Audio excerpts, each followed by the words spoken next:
Ma'am, you came here as an author, right? You wrote a book, right? Yes. Tell us about it. Okay, this book here, my book is called Qua, and I would love for it to go as a series.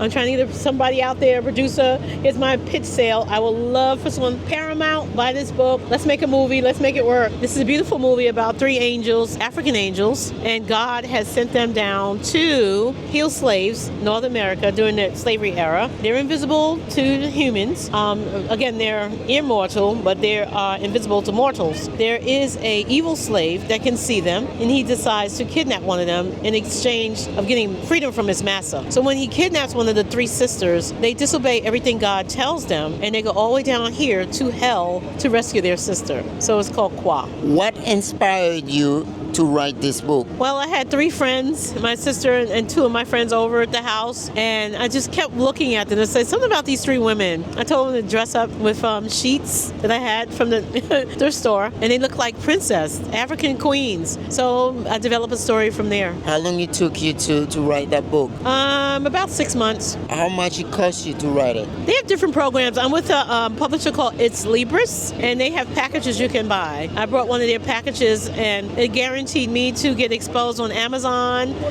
Barnes & Noble, and It's Libris. It's XLIBIRS, and they're right here. They're called Author Solutions. They're right here at the book fair. What message do you hope we don't take away from this book? Message to take away from this book? That evil does exist, and it's a possibility. My story could have happened. It's very spiritual, fictional, but it's a possibility. Which part of the book was the hardest to write and why? Oh my gosh, there's a part in this book that I had to stop writing to get myself together, and there's a part of with one of the angels descended down into a slavery ship. Her spirit was there, but the clanking of the chains and people crying and the smell of death, that kind of bothered me. What was the biggest challenge you faced during the writing process? The biggest challenge I face is African Americans and Africans. I didn't want to offend anyone. This is a fictional book, but it's so powerful. The more I wrote, the more I believed in myself, and the more I believe this is my best work. How do you handle criticism or negative reviews about the book? Well, if you're a public image, you have to deal with criticism. I'm prepared. Why do you think people should get that book? Oh, definitely. This is like Roots. Roots was, you probably wasn't even born yet, but Roots was something written by Alex Haley, and we all listened and learned. Now, this is the fictional side of it, and maybe the possibility, the spiritual side of it. How hard it is to become an author? It's not hard at all. You ever have imagination. If you're fictional, imagination. If you're a fiction author, you write about truth. What do you love about being an author? I love fiction. That's what I love about being an author. What is the hardest part? The hardest part is not bringing your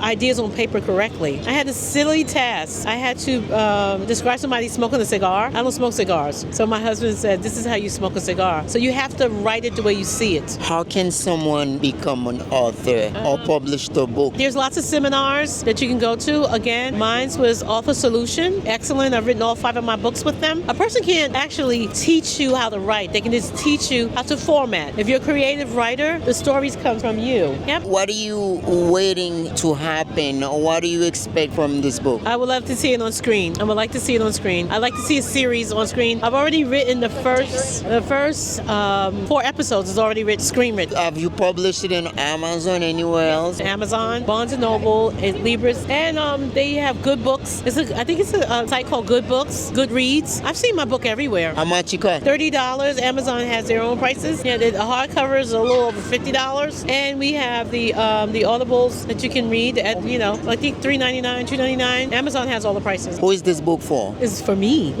Basically, the book is for those that are fictional readers to see something unique like this come to life with a possibility. In the spiritual world, it's a possibility. Book, yes. How much money do you think you need to become an author or to write a book? You become an author with $1, okay? You go, to sell it. You can sell it for $1 if you believe in yourself. But you would actually go, I started on Word, but since technology has grown, there's softwares you can use. The one that I use is called Final Draft, and it actually helps you write your novels. It's excellent. Final Draft, get it, it's worth it. What is the best advice do you have for anyone out there who want to write a book, who want to become an author with all your experiences in life? Well, I think what you should start doing first is start getting other books and read other books from other authors. Read their backstory. Read their books. When you read their books, it can actually develop in your mind a format of a beginning, a middle, and an end. A beginning is how you want to write your book. You compare it to an author's book. Okay, in the beginning, this is what they introduce the characters first. The middle of the book is where the drama is. The end of the book is the resolution.